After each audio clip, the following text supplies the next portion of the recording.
बावड़े भरिसां ॾहरवाह में वेझंदे नींगर ॿुॾी फौत थी वियो आहे। तफ़सील ॿुधाइण जे लाइ टेलीफोन लाइन ते मौजूदु आहे मेहरान टीवी जो रिपोर्टर गुलाम कंबर बोहर। जी गुलाम कंबर। ये तफ़सील है बोरो भरिसां चौकमाड़ी ॻोठ कोड़ो रिंद जो रवासी 12 साल नौजवान असद अली रिंद वल्द रिजब रिंद गर्मी सबब ॾेरवा में वेझंदे ॿुॾी फौत थी वियो आहे। आपाशी अमलो न पहुची सघियो आहे। इलाइक़े वासियुनि पंहिंजी मदद पाण पियो तलाश जी ॻोल्हा में मसरूफ़ जॾहिं त ॾेरवा खे जल्द बंदि कराइण जी अपील करे रहिया आहिनि। जॾहिं त कुझु ॾींहं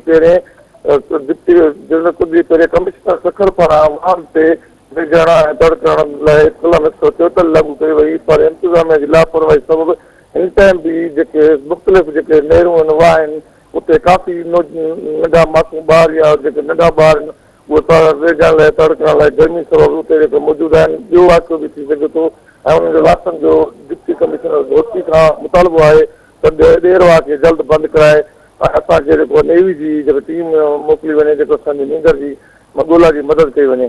जी गुलाम कंबर, अवां जी महिरबानी।